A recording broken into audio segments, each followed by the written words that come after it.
Hello students, next topic is electronegativity. The tendency of atom to attract shared paired electron towards itself. ये एक atom की tendency है जो क्या करता है, ऐसे इलेक्ट्रॉन को अपनी तरफ अट्रैक्ट करता है जो ऑलरेडी शेयर्ड है. शेयर्ड मतलब ऑलरेडी बॉन्ड बनाया हुआ. तो ये चीज़ ध्यान रखना, इंपॉर्टेंट पॉइंट है. यहाँ पे क्या होगा, बॉन्डेड होगा. ये एटम की टेंडेंसी. अब हमारे पास दो ऑप्शन है कि ए एटम अट्रैक्ट टुवर्ड्स बी. तो मैं ऐसा बोल सकता हूँ कि इलेक्ट्रोनेगेटिविटी ऑफ ए कम है इलेक्ट्रोनेगेटिविटी ऑफ बी से, क्योंकि बी अट्रैक्ट कर रहा है टू ए को अपनी तरफ. तो यहाँ पे बी की इलेक्ट्रोनेगेटिविटी ज़्यादा है. ये केस में क्या हो रहा है कि ए बी को अपनी तरफ अट्रैक्ट कर रहा है. तो मैं ऐसा बोल सकता हूँ कि इलेक्ट्रोनेगेटिविटी ऑफ ए ज़्यादा है इलेक्ट्रोनेगेटिविटी ऑफ बी से. ये क्लियर हुआ. जो अट्रैक्ट करता है उसकी इलेक्ट्रोनेगेटिविटी ज़्यादा होगी उससे जो अट्रैक्ट हुआ जा रहा है. मतलब मुझे कोई खींच रहा है तो मैं जिसकी तरफ जा रहा हूँ ना उसका इलेक्ट्रोनेगेटिविटी ज़्यादा है और मेरी इलेक्ट्रोनेगेटिविटी क्या रहेगी, कम होगी. ठीक है. पीरियोडिक टेबल में इसका ट्रेंड क्या होगा, तो पीरियोडिक टेबल में ट्रेंड क्या होता है कि लेफ्ट टू राइट जो होता है वो इलेक्ट्रोनेगेटिविटी बढ़ती है. लेफ्ट टू राइट इलेक्ट्रोनेगेटिविटी क्या होगी, बढ़ेगी. और टॉप टू बॉटम जो होती है वो इलेक्ट्रोनेगेटिविटी क्या होगी, मेरी कम होगी. क्लियर हो गया. लेफ्ट टू राइट क्या होगा, इलेक्ट्रोनेगेटिविटी बढ़ेगा. टॉप टू बॉटम मेरा इलेक्ट्रोनेगेटिविटी कम होगा. अब कुछ पॉइंट्स हैं, कुछ इलेक्ट्रोनेगेटिविटी जो तुमको याद रखनी है. जैसे कि फ्लोरीन की इलेक्ट्रोनेगेटिविटी होती है 4. फ्लोरीन की कितनी होती है नेगेटिविटी, 4. उसमें से 0.5 माइनस करते जाएंगे हम लेफ्ट साइड में. तो 4 माइनस 0.5 तो कितना हो गया, 3.5. और 0.5 माइनस करो इट विल बी 3. 3 में से 0.5 माइनस करो इट विल बी 2.5. और 0.5 माइनस करो 2, 1.5 और 1. समझ में आ गया. क्या करते जाना है अपने को, 0.5 माइनस करते जाना है. हाइड्रोजन फोस्फोरस की इलेक्ट्रोनेगेटिविटी होगी 2.1. इसको कैसे याद रखेंगे, हैरी पॉटर. कैसे याद रखेंगे इसको, हैरी पॉटर, या तो एचपी से भी याद रख सकते हो तुम. उसकी बात है सिस में क्या होती है इलेक्ट्रोनेगेटिविटी 2.5. कितनी होती है सिस में इलेक्ट्रोनेगेटिविटी, 2.5. और उसकी बाद एक ट्रेंड याद रखना है कि सबसे ज़्यादा इलेक्ट्रोनेगेटिव एलिमेंट कैसे पता चलेगा हमको कि कौन सबसे ज़्यादा इलेक्ट्रोनेगेटिव है. तो उसके लिए ट्रिक है हमारे पास, फोन कॉल. क्या ट्रिक है हमारे पास, फोन कॉल. इसमें फ्लोरीन की इलेक्ट्रोनेगेटिविटी सबसे ज़्यादा, फिर ऑक्सीजन आएगा, फिर नाइट्रोजन और लास्ट में कौन होगा हमारा, chlorine. I hope this is clear. अब हम क्या देखेंगे यहाँ पे कि जैसे जैसे पॉजिटिव चार्ज बढ़ेगा, अभी यहाँ पे क्या है, ए से ए प्लस बना और फिर ए से ए प्लस से 2 प्लस बना. तो जैसे जैसे मेरा यहाँ पे क्या बढ़ते आ रहा है, पॉजिटिव चार्ज बढ़ते आ रहा है. लिख सकते हो यहाँ पे पॉजिटिव चार्ज बढ़ेगा तो मेरी इलेक्ट्रोनेगेटिविटी भी बढ़ेगी. इसका रीज़न क्या होगा ये पॉइंट का, कि जब पॉजिटिव चार्ज बढ़ता है तो जेड इफेक्टिव बढ़ता है. और जेड इफेक्टिव बढ़ा मतलब न्यूक्लियस का अट्रैक्शन बढ़ा, और अट्रैक्शन बढ़ा तो वो आइटम दूसरे इलेक्ट्रॉन को अपनी तरफ खींच लेगा. क्लियर हो गया. तो ये केस में क्या होगा, A2 प्लस की इलेक्ट्रोनेगेटिविटी ज़्यादा होगी, फिर ए आएगा और ए का सबसे कम इलेक्ट्रोनेगेटिविटी. अब सेम केस में जब मैं बात करूँ नेगेटिव चार्ज की तो क्या होगा, यहाँ पे नेगेटिव चार्ज बढ़ा तो स्क्रीनिंग इफेक्ट बढ़ेगा. स्क्रीनिंग इफेक्ट बढ़ने से रिपल्शन फोर्स बढ़ेगा. रिपल्शन बढ़ा तो इलेक्ट्रॉन अट्रैक्ट क्यों होगा उसकी तरफ. समझ में आया. तो ये केस में इलेक्ट्रोनेगेटिविटी क्या होगी, मेरी कम होगी. तो यहाँ पे सबसे ज़्यादा इलेक्ट्रोनेगेटिविटी किसकी होगी, जिसके पास नेगेटिव चार्ज कम है. तो किसका दिख रहा है, ए के पास बिल्कुल नहीं है, फिर ए माइनस आएगा और सबसे ज़्यादा नेगेटिव चार्ज है A2 माइनस का. आई होप दिस इज क्लियर. अब बात कर लेते हैं कुछ एक्सेप्शंस की. देखो नेगेटिविटी में 2 एक्सेप्शंस होते हैं, वो याद रखने हैं. ग्रुप 18 में इलेक्ट्रोनेगेटिविटी हो जाती है 0. उसका रीज़न ये है कि ग्रुप 18 स्टेबल कॉन्फ़िगरेशन रखता है. क्या रखता है, स्टेबल कॉन्फ़िगरेशन. अब स्टेबल कॉन्फ़िगरेशन के कारण क्या होता है, वो इलेक्ट्रॉन को अपनी तरफ अट्रैक्ट ही नहीं करेगा ना. उसको आउटर मोशन कंप्लीट है वो, तो वो क्यों किसी को अपनी तरफ अट्रैक्ट करेगा. दूसरा एक्सेप्शन आता है ग्रुप 13 में. अब ग्रुप 13 में टॉप टू बॉटम क्या होना चाहिए था, इलेक्ट्रोनेगेटिविटी कम होनी चाहिए थी, बोरोन की सबसे ज़्यादा होनी चाहिए थी, फिर एल्यूमिनियम, और सबसे कम किसका होना चाहिए था, गैलियम का. बट ऐसा ऑब्जर्व नहीं किया जाता. क्या ऑब्जर्व किया जाता है कि बोरोन की नेगेटिविटी ज़्यादा है, फिर किसकी आती है, गैलियम की, और फिर किसकी आती है, एल्यूमिनियम की. वही जो हम आयोनाइजेशन एंथैल्पी में भी देख चुके हैं, एटॉमिक रेडियस में भी देख चुके हैं. ठीक है. होता क्या है यहाँ पे, डी ऑर्बिटल कॉन्ट्रैक्शन होता है तो जेड इफेक्टिव बढ़ जाता है, और जेड इफेक्टिव बढ़ा, यहाँ पे क्या होता है, डी ऑर्बिटल कॉन्ट्रैक्शन होता है, उसकी वजह से क्या होता है, जेड इफेक्टिव बढ़ता है. जेड इफेक्टिव बढ़ा तो अट्रैक्शन बढ़ा. और अट्रैक्शन बढ़ा तो ये तो हमारे फेवर में हुआ ना, इलेक्ट्रोनेगेटिविटी भी बढ़ेगा। आई hope this is clear. Next है हमारा कौन से फैक्टर इलेक्ट्रोनेगेटिविटी को अफेक्ट करेगा। तो सबसे पहले आएगा नंबर ऑफ शेल। जैसे जैसे शेल बढ़ेगा वैसे वैसे जेड इफेक्टिव कम होगा। जेड इफेक्टिव कम हुआ तो इलेक्ट्रोनेगेटिविटी क्या होगी हमारी, कम होगी। इसलिए यहाँ पे number of shell inversely proportion में इलेक्ट्रोनेगेटिविटी के, इसलिए तो हम बोलते हैं ना top to bottom electronegativity decrease होता है। सेकेंड पॉइंट है Z effective is directly proportional to electronegativity. जितना जेड इफेक्टिव बढ़ेगा उतना इलेक्ट्रोनेगेटिविटी बढ़ेगा। रीजन क्या है, जेड इफेक्टिव बढ़ने से अट्रैक्शन भी बढ़ेगा हमारा। नेक्स्ट है हमारा एटॉमिक साइज। जितना एटॉमिक साइज बढ़ेगा नेगेटिविटी कम होगी, वही same trend top to bottom वाला। बट इंपॉर्टेंट पॉइंट है हमारा फोर्थ वाला हाइब्रिडेशन का। Electronegativity is directly proportional to percentage s character and inversely proportional to percentage p character. अब यहाँ पे मुझे बताओ एस पी के पास परसेंटेज एस कैरेक्टर कितना है। तो एस कैरेक्टर परसेंटेज का अगर एस का निकालूँ मैं तो ये हो जाएगा मेरा 50%, ये हो जाएगा मेरा 33.33% और लास्ट में मेरा sp3 का क्या हो जाएगा 25%। करेक्ट। तो एस कैरेक्टर किसका ज़्यादा दिख रहा है, एस का, sp का। तो sp की इलेक्ट्रोनेगेटिविटी ज़्यादा होगी, फिर sp2 आएगा और सबसे कम इलेक्ट्रोनेगेटिविटी किसकी होगी, sp3 की। आई hope this is clear. Next point है हमारा मुलिकन इलेक्ट्रोनेगेटिविटी स्केल। अब मुलिकन इलेक्ट्रोनेगेटिविटी स्केल में क्या है कि मुलिकन का बोलना है कि ionisation enthalpy plus electron affinity upon 2 ये हमको क्या देता है, इलेक्ट्रोनेगेटिविटी देता है। और जो वैल्यू तुम्हारे आयोनेशन एंथैल्पी की होगी, बट ये ध्यान रखना ये दोनों वैल्यू जो है वो ईवी में है, ईवी पर एटम, इलेक्ट्रॉनिक वोल्ट पर एटम, और ये है इसकी यूनिट। अगर इसको तुमको किलो जूल्स में कन्वर्ट करना है तो 1 इलेक्ट्रॉनिक वोल्ट कितना किलो जूल्स पर मोल होगा, 96.5 किलो जूल्स पर मोल। अब अगर मैं यहाँ पे 2 के साथ 2.8 मल्टीप्लाई कर देता हूँ तो ये मेरा किसका इलेक्ट्रोनेगेटिविटी हो जाएगा, पॉलिंग का। तो मुझे क्या नोटिस करने में आया कि इतना जो एरिया है ये पूरा का पूरा क्या है, electronegativity according to Mulliken scale. ठीक है, तो मैं इसको रिप्लेस कर सकता हूँ कि पॉलिंग सेल की electronegativity it is Mulliken scale की इलेक्ट्रोनेगेटिविटी अपॉन 2.8। तुमको यूनिट कन्वर्ट करना है तो यूनिट भी कन्वर्ट कर सकते हो। 2 इंटू 2.8 कितना हो जाएगा, 5.6। उसको अगर यूनिट कन्वर्ट करना है तो किलो जूल्स पर मोल में क्या करना पड़ेगा हमको, 96.5 से मल्टीप्लाई करना पड़ेगा। तो आंसर आएगा मेरा 540.4 kilo joules per mole. I hope this is clear. ये फॉर्मूला पे क्वेश्चन आते हैं और ये फॉर्मूला याद रखना है तुमको।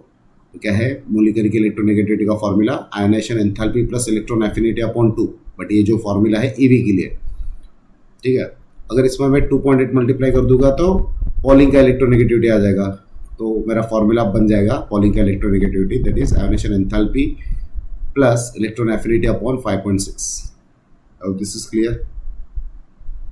नेक्स्ट है पॉलिंग स्केल का फॉर्मूला। पॉलिंग स्केल का फॉर्मूला क्या है इलेक्ट्रोनेगेटिविटी का, 0.208 under root of electron bond energy of A B minus under root of bond energy of A A into bond energy of B B. तो यहाँ पे E A B क्या होगा हमारा, बॉन्ड एनर्जी होगा of A B,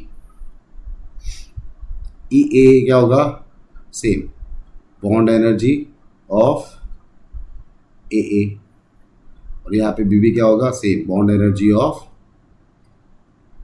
B B. जो value तुमको दी रहेगी वो वैल्यू वहाँ पे सब्स्टिट्यूट करनी पड़ेगी। ठीक है, आई hope this is clear. Next है हमारा एप्लीकेशन ऑफ आयोनेशन एंथैल्पी। तो आयोनेशन एंथैल्पी कहाँ का यूज़ करते हैं, तो सबसे पहले क्या है, परसेंटेज आयोनिक कैरेक्टर ढूंढने के लिए। तो परसेंटेज आयोनिक कैरेक्टर का फॉर्मूला क्या है, 16 into delta E N plus 3.5 into delta E N का स्क्वायर।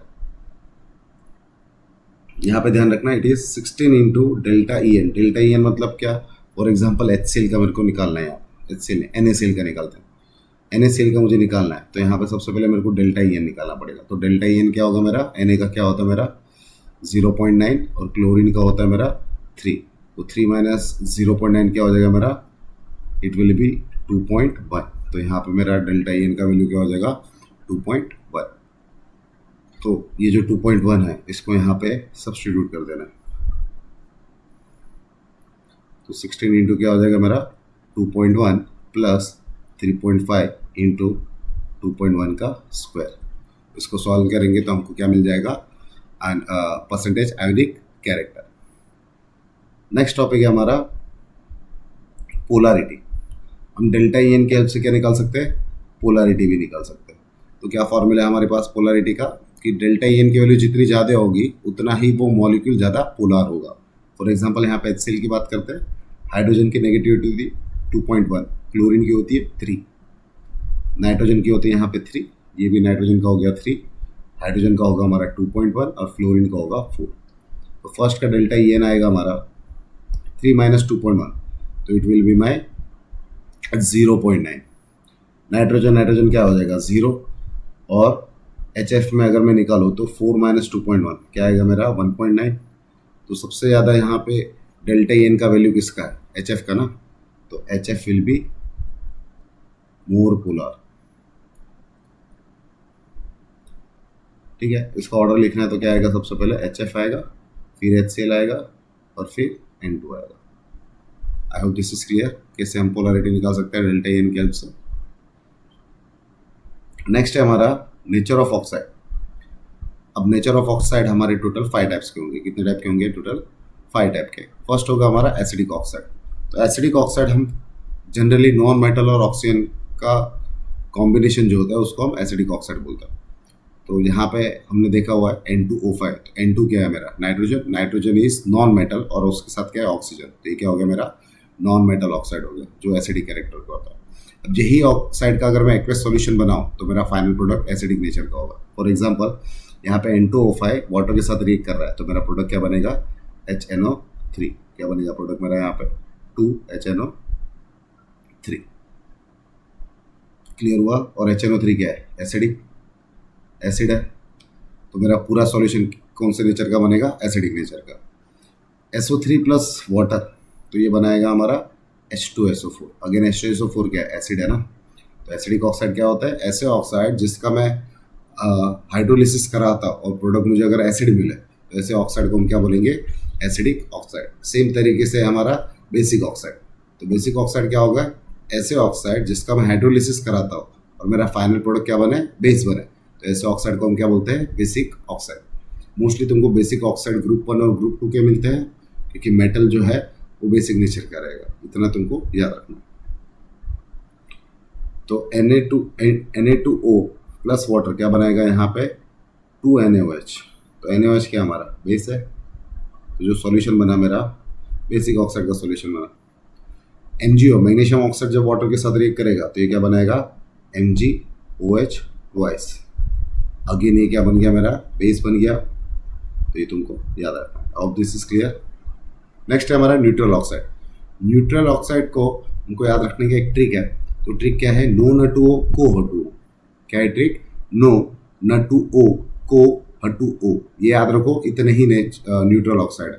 कौन से न्यूट्रल ऑक्साइड, नो N2O को H2O, याद रहेगा सबको, वेरी गुड। नेक्स्ट है हमारे एम्फोटेरिक ऑक्साइड। तो एम्फोटेरिक ऑक्साइड क्या होता है, ऐसे ऑक्साइड जो एसिडिक नेचर भी शो करता है और बेसिक नेचर भी शो करता है। तो ऐसे कौन से ऑक्साइड है, तो हो गया हमारा beryllium oxide, aluminium oxide, gallium oxide, stannous oxide, ये सब क्या हमारे एम्फोटेरिक ऑक्साइड के एग्जाम्पल है। तो इसको याद कैसे रखेंगे, तो इसको याद रखने का एक ट्रिक है, बैंगन, आलू, गाजर, क्या ट्रिक, बैंगन, आलू, गाजर, सुनो मेरे प्रभु की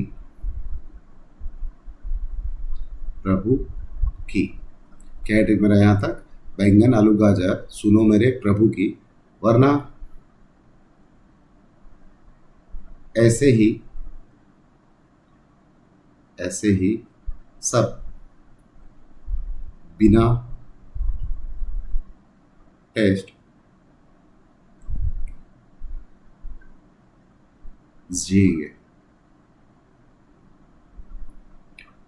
क्या है ट्रिक मेरा, बैंगन, आलू, गाजर, सुनो मेरे प्रभु की, वरना ऐसे ही सब बिना टेस्ट जिएंगे। ये ट्रिक याद रखो। इसमें जितने भी ऑक्साइड बनेंगे तुम्हारे, वो सब के सब एम्फोटेरिक ऑक्साइड के एग्जाम्पल है। फिर से रिपीट करते हैं ट्रिक। बैंगन आलू गाजर जी सुनो मेरे प्रभु की, वरना ऐसे ही सब बिना टेस्ट जिएंगे। समझ में आया? नेक्स्ट है हमारा एम्फीटेरिक ऑक्साइड। तो एम्फीटेरिक ऑक्साइड क्या होता है? ऐसे ऑक्साइड जो H प्लस एक्सेप्ट भी करता है और H प्लस डोनेट भी करता है। फर्स्ट एग्जांपल में देखूँ तो यहाँ पे वाटर क्या कर रहा है? H प्लस को एक्सेप्ट कर रहा है, तो ये क्या बनाएगा? H3O प्लस, हाइड्रोनियम आयन बोलते हैं इसको।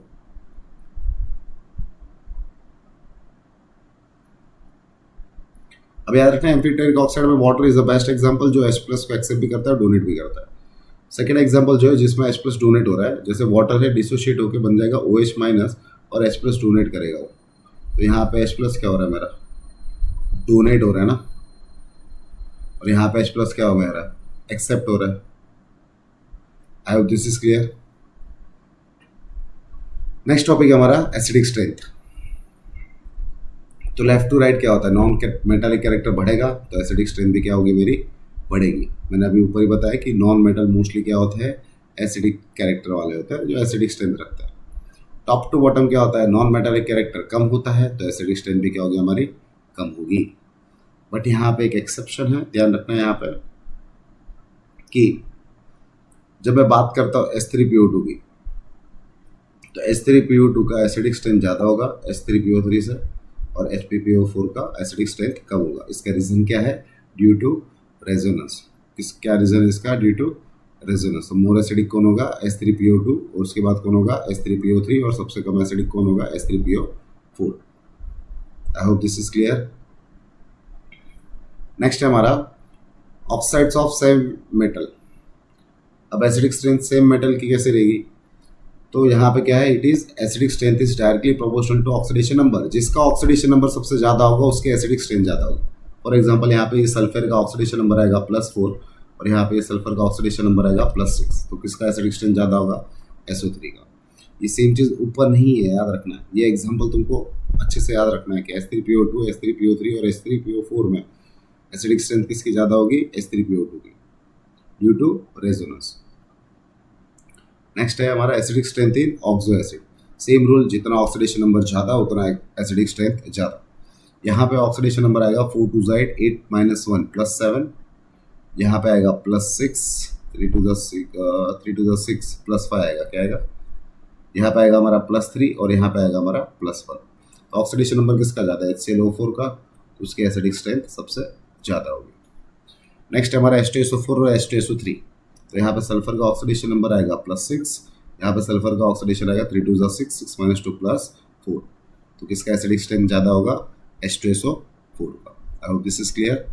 उसके अलावा कुछ इंपॉर्टेंट ट्रेंड भी तुमको याद रखना है। ऑक्सीडाइजिंग पावर किसका ज़्यादा है? ऑक्सीडाइजिंग पावर होता है F2 का ज़्यादा सबसे, फिर Cl2, फिर Br2, और सबसे कम किसका होता है? I2 का। नेक्स्ट है एसिडिक स्ट्रेंथ किसकी ज़्यादा होगी? HI की, HBr की, HCl की या HF की? तो HI की एसिडिक स्ट्रेंथ ज़्यादा होती है, फिर HBr आएगा, फिर HCl आएगा, और फिर HF आएगा। उसका रीज़न क्या है? कि जो आयोडीन होता है वो साइज़ में बड़ा होता है। अब साइज़ में बड़ा होने के कारण क्या होता है? वो इजीली इलेक्ट्रॉन क्या कर सकता है? एक्सेप्ट भी कर सकता है और डोनेट भी कर सकता है, दोनों चीज़ कर सकता है वो। तो इसलिए यहाँ पे उसका एसिडिक स्ट्रेंथ ज़्यादा होगा, इजीली H+ डोनेट कर देगा। नेक्स्ट क्या है हमारा? Bond dissociation enthalpy. तो सबसे पहले बॉन्ड किसका टूटेगा? तो बॉन्ड टूटेगा सबसे पहले आयोडीन का। आयोडीन का बॉन्ड टूटने का सबसे मेन रीज़न क्या है? उसका एटॉमिक साइज सबसे ज़्यादा है, इसलिए उसका बॉन्ड डिसोसिएशन एनर्जी क्या होगी? सबसे कम। बॉन्ड डिसोसिएशन एनर्जी कम होने का मतलब ये होता है कि वो इजीली ब्रेक हो जाए। तो इजीली ब्रेक कब होगा? जब उसको एनर्जी कम लगेगी, तब इजीली क्या होना चाहिए? वो ब्रेक होना चाहिए। आई होप दिस इज क्लियर। सबसे ज़्यादा एनर्जी कौन लेगा? क्लोरीन लेगा, और फिर कौन लेगा? Br2। अब क्वेश्चन ये आना चाहिए ना कि सर फ्लोरीन का सबसे ज़्यादा होना चाहिए था बॉन्ड डिसोसिएशन एनर्जी, बट याद रखता है यहाँ पे अगेन क्या आएगा? F2 का जो साइज होता है वो क्या होता है? हमारा कॉम्पैक्ट साइज होता है। तो कॉम्पैक्ट साइज के कारण क्या होता है? उसमें रिपल्शन बढ़ जाता है। कॉम्पैक्ट साइज के कारण क्या होता है? वहाँ पे रिपल्शन बढ़ जाता है। अब रिपल्शन बढ़ा तो फिर हमको पता ही है, जब रिपल्शन बढ़ता है तो एटम क्या होता है? एक दूसरे से दूर भागता है, और दूर भाग रहे एक दूसरे से, तो क्या होगा? हमको कम एनर्जी में उसको हम इजीली तोड़ सकते हैं। आई hope this is clear. Next topic हमारा डायगोनल रिलेशन। तो डायगोनल रिलेशन तुमको मोस्टली किस में दिखता है? तो डायगोनल रिलेशन हमको mostly second and third period में दिखता है। किस में दिखता है? सेकेंड और थर्ड पीरियड में। तो यहाँ पे कौन आएगा? Lithium sodium, BeMg, boron aluminium. ठीक है, तो डायगोनल रिलेशन ही बोलता है कि लिथियम की कुछ प्रॉपर्टीज है जो रिजेंबल करती है किससे? मैग्नीशियम से। बेरिलियम की कुछ प्रॉपर्टी है जो रिजेंबल करती है किससे? एल्यूमिनियम से। तो ये है हमारा डायगोनल रिलेशन। अब ये डायगोनल रिलेशन मतलब यहाँ पे कौन सी प्रॉपर्टी की बात की है? तो 3 प्रॉपर्टी है। तो फर्स्ट प्रॉपर्टी क्या है हमारी कि लिथियम और Mg का जो एटॉमिक आयोनिक रेडियस होगा वो नियर बाय सेम होगा। एग्जैक्ट सेम नहीं बोल रहे हम, सिमिलर बोल रहे हैं, मतलब नियर बाय सेम होगा। इलेक्ट्रोनेगेटिविटी के केस में भी सेम है, लिथियम और Mg का इलेक्ट्रोनेगेटिविटी भी नियर बाय सेम होगा और सेम पोलराइजिंग पावर भी होगा। पोलराइजिंग पावर कैसे निकाल सकते हैं हम? Ionic charge upon ionic charge का स्क्वायर। तो इन दोनों का आयोनिक पोलराइजिंग पावर भी क्या होगा? ऑलमोस्ट सेम ही होगा। आई होप दिस इज क्लियर। तो यहाँ पर डायगोनल रिलेशन का इंपॉर्टेंट टॉपिक याद रखना कि सेकंड और थर्ड पीरियड में डायगोनली उनकी प्रॉपर्टी सिमिलर होती है। 3 मेन रीजन है, तीनों के तीनों रीजन याद रखने। एटॉमिक और आयोनिक रेडियस सिमिलर होते हैं, इलेक्ट्रोनेगेटिविटी सिमिलर होती है और पोलराइजिंग पावर उनका सेम होता है। So this is the reason why they show diagonal relationship. I hope this is clear.